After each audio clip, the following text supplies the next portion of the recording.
On dit que la peur s'efface avec le temps, mais pourquoi certains films de nuit de l'époque Eisenhower nous font encore tirer la couverture? Quand était la dernière fois qu'un film muet comme Dementia te forçait à repenser chaque ombre de ton couloir? Ou un film stop motion tel Fiend Without a Face te disait que quelque chose rampe? Juste derrière le canapé. 15 films d'horreur oubliés, chacun attendant, remplis de sursauts, dépassant leur date de diffusion au drive-in. Mais le joyau d'horreur des années 1950 perdues offre une révélation finale, tellement étrange que le public continue de débattre pour savoir s'il faut crier ou rire. Dementia, 1955, à peine une heure et pratiquement muet. Le thriller avant-garde de John Parker ressemble à un cauchemar noir éclaboussé d'absence. Une femme sans nom s'éveille dans Skid Row, Dives Jazz et Morgue, où glisse Brancard, prise de vue à reculons, gorille. Dans le centre de Ella, le film tisse des ombres en grand angle, avec un rythme cardiaque et des rythmes, jusqu'à ce que les capteurs de réalité paniquent, imposant montage et une voix off lourde pour les drive-in. Mais la version muette d'origine paraît encore plus déroutante. La police de Los Angeles aurait stoppé plusieurs tournages nocturnes, prenant les figurants armés de couteaux sous Parker pour de véritables attaquants. En 1957, un drive-in du Kansas projeta l'histoire. Le public de la projection gratuite partit à mi-chemin, effrayé par le seul son jazz oppressant. Plus tard, Martin Scorsese l'a qualifié de morceau brut de terreur subconsciente et il conserve dans ses archives une copie 16 mm cabossée. Même vue aujourd'hui sur un écran haute définition, les textures granuleuses du film et ses effets analogiques créent un charme fantomatique. Les horreurs numériques captent rarement le dédale. En 1953, l'architecte devenu visionnaire William Cameron Menzies utilisa la 3D naissante non pour des secousses bon marché, mais pour approfondir les couloirs à l'intérieur d'un château écossais enveloppé de brume où les pas résonnent comme des gouttes tombant d'un plafond très haut. Richard Carlson joue Gérald, un aristocrate enjoué qui revient de l'étranger, soudainement vieilli et effrayé. Sa fiancée suit des portraits dont les yeux ont été grattés, des domestiques qui chuchotent sur le maître et un labyrinthe de haies qui semble respirer. Menzies, designer oscarisé pour le fameux Autant en emporte le vent, a peint des décors si polarisés que la lumière fait vibrer les murs. Les critiques se sont plaintes. Les lunettes 3D rendaient les couloirs sans fin, et c'était exactement le but. La révélation finale montre une créature biologique absurde. Certains spectateurs rirent franchement en apprenant que tout venait d'un conte écossais du XVIIe siècle. Le mélange d'effroi et d'un dénouement audacieux laisse encore le public hésiter entre pousser un cri ou sourire. Un équilibre délicieux entre l'horreur, même vue aujourd'hui sur un écran haute définition. Le film, avec ses textures granuleuses et ses effets analogiques, crée un charme spectral. Les horreurs numériques capturent rarement l'expérience Quatermass. En 1955, Hammer n'avait pas encore découvert le rouge cramoisi lorsqu'il l'adapta, la série BBC de Nigel Neal. Ainsi, le réalisateur Valgas a tourné comme dans un film d'actualité, laissant les lampadaires des Sodium de Londres faire leur effet. L'astronaute, effrayant Victor Caroun, survit à un crash de fusée. Mais le silence dans ses yeux suggère que quelque chose d'autre est revenu emportant sa peau. Professeur Kuma mort suit des indices des meurtres dans une serre vers un zoo où Vigneux bouge seul. Le corps de Karine germe des tentacules fongiques. Invité, éclairage quasi documentaire, prise rapide. Des lampes à arc avancent, donnant à chaque ruelle une urgence rouge et immédiate. Les censeurs britanniques apposèrent le certificat X sur des affiches comme un défi. Des files se formaient autour de Piccadilly. Intitulé différemment L'inconnu qui se faufile aux États-Unis. Il inspira d'innombrables monstres biologiques projetés au drive-in et démontra que l'espace pourrait envoyer chez nous quelque chose qui ne peut ni vivre ni mourir parmi nous. Même vu aujourd'hui sur un écran haute définition, les textures granuleuses et les effets analogiques créent un charme spectral. Les horreurs numériques captent rarement un démon sans visage. En 1958, pendant 50 minutes, vous ne voyez rien. Seuls des cadavres au cou écrasés, puis des compteurs Geiger, des hurlements, des balles et des tueurs invisibles se matérialisent. Des cerveaux palpitants, traînant des queues de moelles épinières comme des scorpions charnus. Le maître du stop motion, K.L. Hogan, a animé chaque veine et chaque claquement artériel, rendant l'assaut final semblable à un diagramme médical devenu fou. Des infirmières attendèrent dans les halls pendant que des clients s'évanouissaient, une pub qui a mal tourné lorsque les journaux locaux signalèrent de vraies urgences. Les censeurs britanniques ont failli interdire. Puis, ils montrèrent brièvement des cerveaux fondant en bouillie. Nos tirages restaient impeccables. Les artistes des effets lootent l'éclairage qui unit miniatures et prises réelles. Un exploit de Ray Harryhausen admiré, aujourd'hui visible sur un écran haute définition. Les textures du film et ses effets analogiques créent un charme spectral. Horreur numérique capte rarement ce que vous attendez. La malédiction du démon. 1957, Jacques Tourneur qui fit hurler le public devant des terreurs invisibles. Les gens ici flirteraient entre scepticisme et magie. Dan Andrews joue le rôle d'un psychologue rationnel enquêtant sur le chef d'une secte, Julian Carswell, dont le domaine organise des fêtes d'Halloween pour les orphelins le jour et des rituels occultes la nuit. La nuit, un parchemin déchiré, marqué de symboles antiques, flotte dans une cheminée et déclenche un compte à rebours de 3 jours menant au destin funeste. Les producteurs obligent Tono à révéler le monstre crachant du feu en 2 prises, mais ce bref aperçu ne fait qu'accentuer l'intensité. La crainte. Regardez la scène de séance. Une seule chandelle peint des visages qui tremblent. Tandis que le vent, hors écran, fait claquer les portes françaises, les savants débattent encore si le démon est littéral ou psychologique, tour de main. Quoi qu'il en soit, la poursuite finale, le long des traces éclairées par la lune, semble s'accélérer. Même vu aujourd'hui sur un écran haute définition, les textures granuleuses du film et les effets analogues créent un charme spectral. Les horreurs numériques captent rarement The Tingler. En 1959, le showman William Castle a équipé certains sièges de vibreurs sensibles. Ainsi, les parasites piquagent le public et l'artifice du gimmick s'en est trouvé dépouillé et on obtient un drame étonnamment vicieux. Dr Chapin pratique l'autopsie sur des prisonniers exécutés qui recherchaient une créature en forme de 1000 pattes. Né de la peur, il se dose même au LSD, le premier voyage acide filmé. Pour voir le Tingler éclore, sous rayon X, la distribution recrute des acteurs pour feindre des malaises. Des préposés les évacuèrent, tandis que les hurlements montaient sous le carnaval. On voit un commentaire sur les violences domestiques et l'addiction aux frissons. C'est une scène monochrome. Le sang jaillit du lavabo noir et blanc. Chaque plan fut peint ensuite. Hommage à Tarantino, même vu aujourd'hui sur un écran haute définition. Les textures granuleuses du film et ses effets analogiques créent un charme spectral. Les horreurs numériques capturent rarement les 4 crânes de Jonathan Drake. En 1959, les hommes Drake sont maudits. Chaque année, on retrouve des têtes décapitées à l'âge de 41 ans. Une tête réduite, livrée comme macabre ou comme reçue. Edward Franz. Des joues creuses et angoisse à la bougie font Jonathan. La prochaine cible, il engage des savants et flics. Pourtant, la menace passe par serrure. Zone ellipse, le guérisseur vaudou traque bien avec des aiguillets d'os. Des crânes décors moulés sur de vrais spécimens donnent un réalisme qui dérange et les tambours tribaux.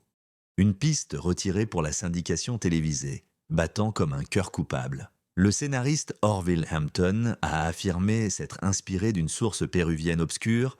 Des anthropologues péruviens de droite contestent encore, elle a été restaurée en 2012. Le son d'origine montre cette menace rythmique. Sur un écran haute définition, textures granuleuses et effets analogiques créent un charme spectral. Les horreurs numériques n'atteignent pas le colosse de New York 1958. La famille Spencer veut du bien, vraiment. Sauver le cerveau du génie Jérémy dans un robot de 9 pieds pour qu'il guérisse la faim mondiale, l'isolement et les circuits défaillants. Transforme-le en zélote métallique derrière un blindage. Il épie sa veuve par les vitraux d'une cathédrale, puis vaporise les sceptiques par des rayons mortels dans son costume. 7 pieds, 2 pouces. Ed Wolf portait des échasses et lampes oculaires à piles qui crépitaient en prise. Les esquisses non utilisées de Bernard Herrmann évoquaient les Whalesong Megatron pour la solitude. Le box-office fut modeste, la résonance Frankenstein du film refait surface tard dans la nuit à la télévision. Entend un jeune Guillermo del Toro, même vu sur un écran HD, les textures granuleuses et effets analogiques font un charme spectral. Les horreurs numériques captant très peu. J'enterrerai les vivants, 1958. Le président du cimetière, Robert Kraft, reçoit une carte murale. Épingle noire marque les tombes occupées, épingle blanche les emplacements de réserve. Un jour pluvieux, il échange 2 épingles. Quelques heures plus tard, le couple meurt, horrifié, pourtant curieux de manière morbide. Il teste le motif. Chaque épingle pousse la raison vers l'abîme. L'objectif d'Albert Banks se fixe sur la carte jusqu'à ce que les tracés ressemblent. Le compositeur Gerald Fried se mêle à une toile d'araignée, des cordes tonales et une boucle sur bande du vent du parking. Beaucoup débattent pour savoir si le rebondissement du 3e acte tue l'ambiance ou la renforce. Dans tous les cas, la modeste punaise devient l'une des armes de meurtre les moins chères et les plus létales du cinéma, même aujourd'hui sur un écran haute définition. Les textures granuleuses du film et ses effets analogiques créent un charme fantomatique. Les horreurs numériques capturent rarement des monstres sur le campus. 1958, bien avant Jurassic Park, Jack Arnold pensait au retour génétique. Une créature préhistorique plongée dans du formol irradié goutte sur un berger allemand, le transformant en bête-loup. Lorsque le prof Donald Blake se coupe la main sur les dents du poisson, il gonfle sous le coude des sycomores. Les affiches d'Universal montraient un homme des cavernes menaçant des étudiants. Le film parle surtout de l'évolution. Parfaite amorce de débat pour Rendez-vous Drive-In. John Carpenter l'a vu à l'USC et en attribue le mérite. Terreur diurne inspira Halloween. La scène finale, un concierge frotte du sang. Quand les cloches retentissent, le passage demeure une punchline cynique, même vue aujourd'hui sur grand écran. Les textures granuleuses et les effets analogiques donnent un charme spectral. Les horreurs numériques n'arrivent au guère à capter le sang du vampire. En 1958, Hammer Films déployèrent des capes cramoises, des aiguilles hypodermiques et une couleur tonnerre pour cette dent. Une histoire libre, mais implacable et sanglante. Ressuscité par une transplantation cardiaque. Après l'exécution, le docteur Sist Stratus dirige un asile carpatien qui double sa banque de sang. Des détenus disparaissent par monte-charge muet vers l'ab souterrain où le sérum cramoisi fume et réchauffe le sang animal pompé par des tuyaux cachés, brouillard, piment et figurants bâillonnés. Les gels rubis de Jack Asher font scintiller les toiles d'araignée comme des veines révélées par Hammers. Dracula. En cette même année, des spécialistes du genre acclament Cal Stratus comme savant fou. Vampire, aujourd'hui sur un écran. Les textures granuleuses du film et ses effets analogiques créent un charme spectral. Les horreurs numériques captent rarement l'œil qui rampe. En 1958, il fut rebaptisé le Denberg Terror au Royaume-Uni. Ce film d'horreur s'ouvre sur un alpin décapité et ne se détend pas. Un nuage radioactif enveloppe les Alpes, cachant des behemoths octa à un œil qui asservissait des alpinistes par télépathie, Forrest Tucker, diffuseur américain, et un artiste de carnaval clairvoyant. Repoussés avec des cocktails Molotov et des explosifs de téléphérique, des tripes crues pour nerfs exposés, réfrigérés entre les prises. Le plateau prend des airs de Stephen King en évoquant ses yeux qui rampent dans le décor. Et ce qui demeure n'est pas le monstre en caoutchouc, mais l'idée inquiétante d'un seul œil géant qui juge l'humanité, même vue aujourd'hui sur un écran haute définition. Les textures granuleuses du film et les effets analogiques créent un charme fantomatique. Les horreurs numériques captent rarement la bête issue d'une grotte hantée de 1959. Roger Corman envoya le jeune réalisateur Monty Hellman dans le Dakota du Sud avec 2 consignes. Tourner un braquage le jour et un film de monstre la nuit en utilisant les mêmes acteurs et le même lodge. Le résultat est une ambiance tendue où des criminels se disputent autour d'un lingot d'or, tandis que quelque chose doté de membres traîne les victimes dans l'esprit. Des tunnels les entourent, les recouvrent, tels des bonshommes de neige à l'allure de grizzly habillés par Hellman. Un tunnel de neige couvert d'une bâche noire renaît pour chaque attaque. Un tour, plus tard, Sam Raimi emprunta Evil Dead. À chaque apparition de la bête, la musique jazzy se fond dans un silence glacé, comme si la tempête elle-même retenait son souffle. Même vue aujourd'hui sur un écran haute définition, les textures granuleuses du film et les effets analogiques créent un charme fantomatique.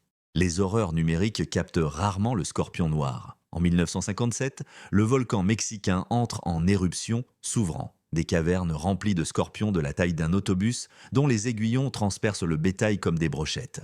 La légende du stop motion, Willis O'Brien, a animé chaque articulation qui claquait. La photographie à grande vitesse a produit des débris, avec le poids réel d'un scorpion qui fait basculer un train de banlieue. Les journaux ont diffusé des photos de griffes en caoutchouc écrasant des coccinelles Volkswagen pour faire parler d'eux. Des décennies plus tard, Phil Tippett a projeté le film chez ILM, concevant les insectes des astéroïdes dans Starship Troopers, prouvant que le dard continue d'inspirer encore, même vu aujourd'hui sur un écran haute définition.